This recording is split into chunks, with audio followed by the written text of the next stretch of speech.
من لا نبي بعده وعلى آله وصحبه ومن تبع هديه أما بعد.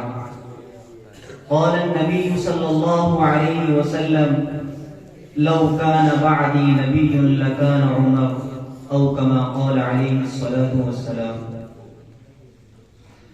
مولا دارین کی ہر حمد و ثنا تیرے لیے ہے، مواحد کی شب و روز صدا تیرے لیے ہے. مولا وحدت کے بھرے جام پلاتا تو ہے، میرے بگڑے ہوئے کام بناتا تو ہے. اول ہے تو آخر، ظاہر ہے تو باطن، جو کبر کی پھیلی ہے ردا تیرے لیے ہے. مولا وحدت کے بھرے جام پلاتا تو ہے، میرے بگڑے ہوئے کام بناتا تو ہے. ہر صبح ازل ہے تیری حمد میں مصروف، ایک ذوق نظر عام دکھاتا تو ہے. ادنا ہو کوئی اعلیٰ، حبشی ہو یا کبشی، ہر ایک کو قربت میں بٹھاتا تو ہے.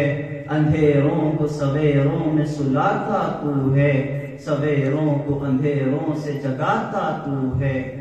یکتا ہے یگانا ہے تو احد و صمد ہے، مشکل سے ہو مشکل تو بچاتا تو ہے. ملت اسلامیہ کے نوجوانوں، فاروق اعظم سیدنا عمر بن خطاب رضی اللہ عنہ عظمت اسلام کے ستون، آپ کی خلافت اسلامی فتوحات و ترقیات کا نشان تھی. حضرت عمر کا اسلام لانا، مکہ سے ہجرت کرنا اور عہدہ خلافت پر متمکن ہونا مسلمانوں کے لیے خیر و فلاح کا ضامن تھا. یاد رکھیے اے نوجوانوں، حضرت عمر کا دور خلافت اسلامی آن بان اور شان و شوکت کا دور تھا.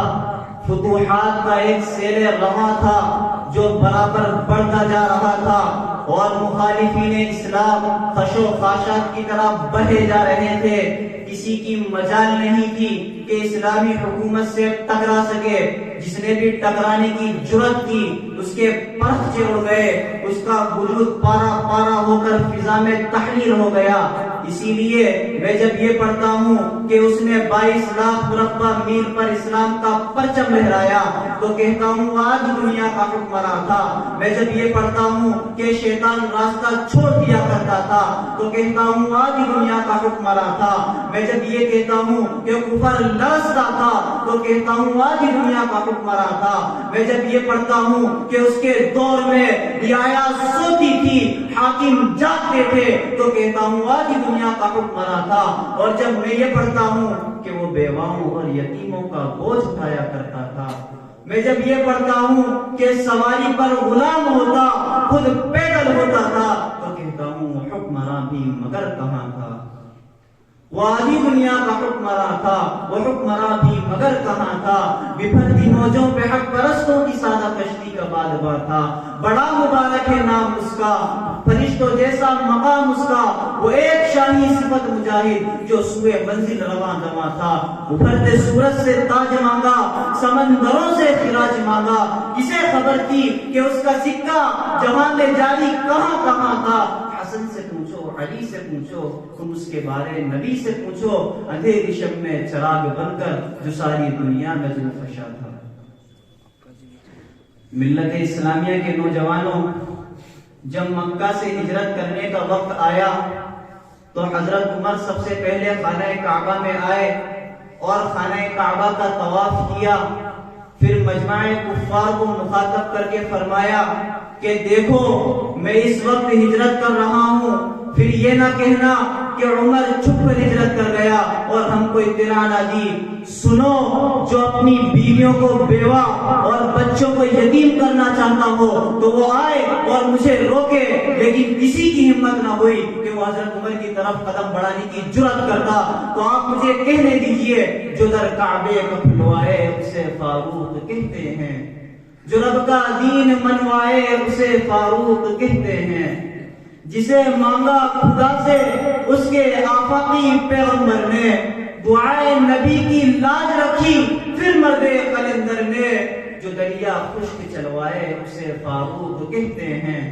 دم ہجرت وہ نکلا اور للکارا پجاری کو، بو جہل بو لہب ہر بدبخت ناری کو، کیا کہا حلالی ہو تو روکو آج عمر کی سواری کو، میں موتے بانٹنے نکلا ہوں بتلا دو ہر بھکاری کو، جو کفر کے چکے چھڑوائے اسے فاروق کہتے ہیں، جو رب کا دین منوائے اسے فاروق کہتے ہیں۔ کون فاروق، کون عمر؟ آقا عمر، رہبر عمر، مرشد عمر، اعلی عمر، بالا عمر، اولا عمر، برتر عمر، ذات نبی پاک پہ سو جان سے شیدا عمر، ایمان میں، ایقان میں، احسان میں یکتا عمر، ما بعد ختم المرسلین، کوئی نبی آنا نہیں، یہ سلسلہ ہوتا اگر تو ایک نبی ہوتا عمر، وعدے بہاری کی طرح گزرا عراق و روم سے، ابر کرم بن کر اٹھا ایران پہ برسا عمر، آقا میرے صدیق بھی، آقا میرے عثمان بھی، ایک طرف مولا علی ایک طرف مولا عمر۔ اور مکرم سامعین، جن کے افکار کو قرآن بنایا رب نے، جن کے افکار کو قرآن بنایا رب نے، ہم اسی مرد قلندر کو عمر کہتے ہیں۔ وآخر دعوانا الحمدللہ رب العالمین۔